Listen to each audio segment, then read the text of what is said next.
We begin by aligning vision and values. Then we cultivate beliefs that are necessary for success. Then we inspire behavior experiments, and finally nurture progress. We'll look at each step in turn. There are also 4 coaching elements. So the model before, these are the 4 steps in the process. This is what you do. These are the 4 elements. These are the pieces that you work on as a coach with the person, or that you work on for yourself. So you begin, you have your present reality. The foundation is the vision and values. What is it I really want? How does this align with what's most important to me? The 2 levers for change right here are beliefs and knowledge, behaviors and habits. Because knowledge is, there's a fine line between a belief and what is a truth. And that's a whole big conversation. And the same thing with habits and behaviors. A habit really is a behavior that you repeat over time till it begins to happen out of another part of your brain. So skills also fall in this as well. So, but there's 2 big pieces. Basically what we think and what we do, those are our levers for change. And then progress. Progress itself is a very critical piece of the change process and how you intentionally work with it. I'll talk about that in a minute. But these are the 4 levers for change. 4 elements. Now, appreciative living coaching, just to break in here for a minute and also tell you, this incorporates so much. This is not even all of it. Every time I read a book or I go to a class or something, I take the best of that and I bring it in. So the different disciplines that I've incorporated here is appreciative inquiry, positive psychology, solution focus. It includes motivational interviewing, coactive coaching, social construction, habit change, addiction research, behavior and cognitive neuroscience, the negativity bias, confirmation bias, growth mindset, Carol Dweck's work, all the different intelligences, and there's more than this, but positive, conversational, emotional, and style. This is kind of a newer one that I'm bringing in, but really looking at the client and their style and how that can really accelerate when you work with them. But the idea is, this is really where this work came out of. I was pulling all this stuff in as I was coaching, and it can be really overwhelming. You read a book or something, you go, well, how do I even work that in?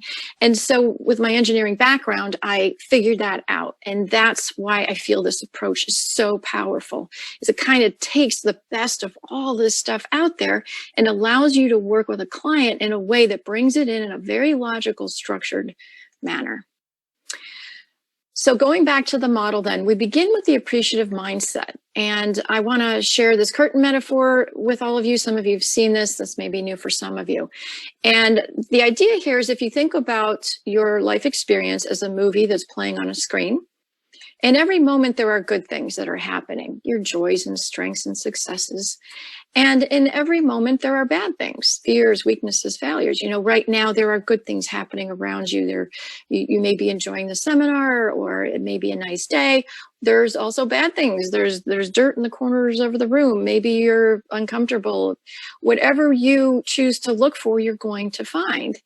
But the point is that there is good and bad, and good and bad are arbitrary. Okay, this is just for the sake of understanding this metaphor, because in truth, what one person perceives as good, another sees as bad. And I've worked with enough people, like people who've had multiple sclerosis, for example, who started off where that was on the bad side of the screen. You know, I'm in a wheelchair. I'm only going to get worse from here.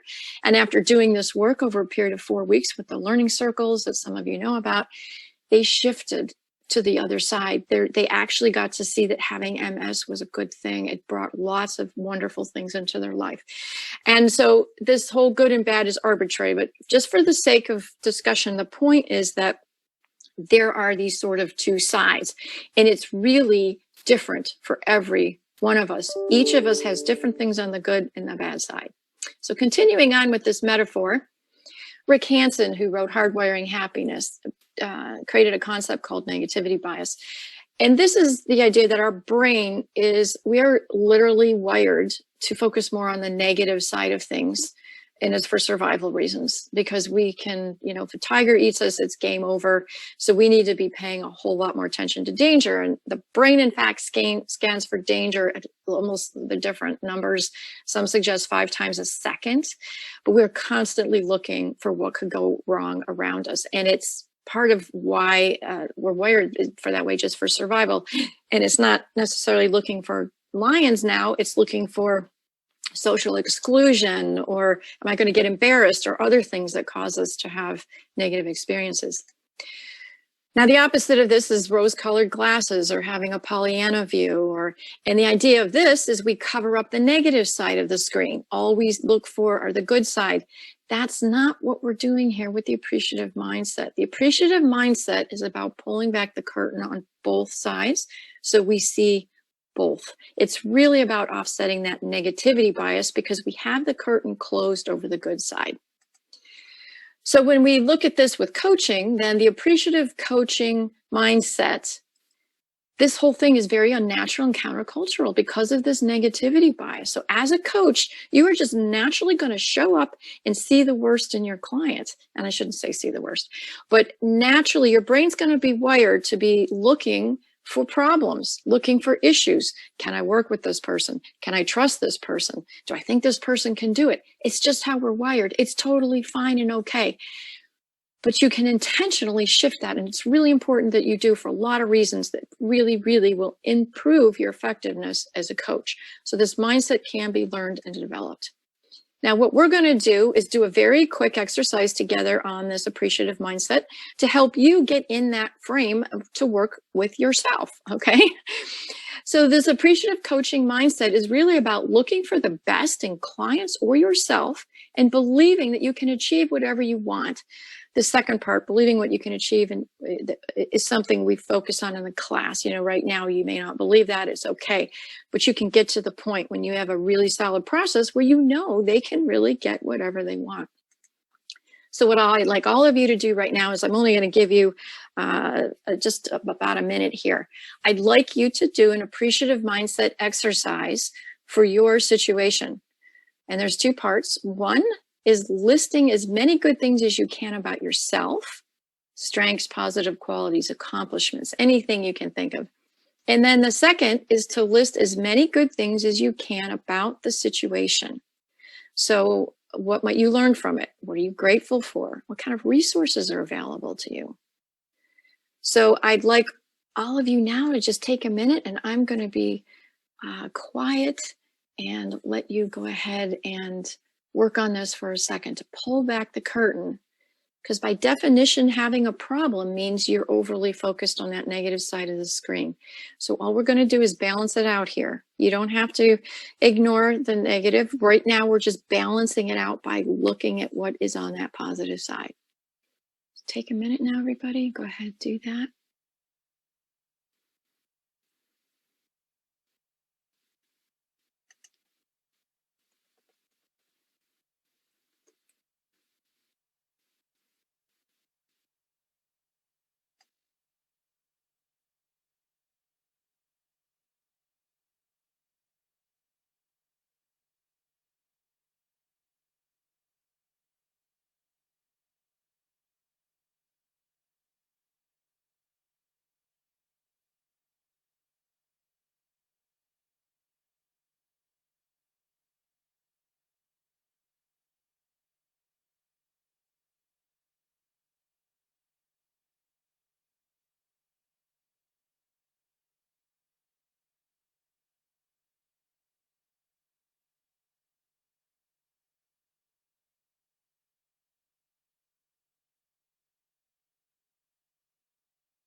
All right, let's continue on here. And again, you can always go back and do these exercises. And this is a great exercise to do. Like I said, this is going to be a very practical webinar for you today. Take these tools out, use them. And when you get to experience it today, you're going to see that this can really make a difference in a very short time. So that's just one way to begin to look at creating an appreciative mindset, or looking at things from that viewpoint. All right, so now we're going to jump to step one, which is aligning vision and values. Going back to the coaching elements here, this is vision and values. This is the core foundational element in this model. When you get this one right, it lines up everything for change. So really what this is about is getting clear on what the client really wants and what's important. Now, this is often very difficult for people because they don't know what they want. That negativity bias we mentioned before. They don't believe they can get what they want. They want the wrong things. And sometimes we call these shoulds. We have a lot of shoulds. And these are different than what we really want sometimes. And sometimes we aren't even aware of that. Or they waste time addressing surface issues because they don't know how to get down to the base of what really matters. So by asking the right questions, we can get to the core quickly and create clarity for the client and save a whole lot of time in the coaching process. So what we're going to do now is a very quick exercise for all of you to help you do this, to help you get clear, help accelerate your movement forward on this. What I'd like all of you to do is reflect back on the word that you wrote earlier that described how your problem made you feel. And I'd like you to write down a new word that describes how you really want to feel instead. Okay. And this is a list you can use as a thought starter, but if there's a different word that captures it better, that's fine. But go ahead now and pick a word that describes how you really want to feel instead. Feelings are a huge accelerator in the coaching process.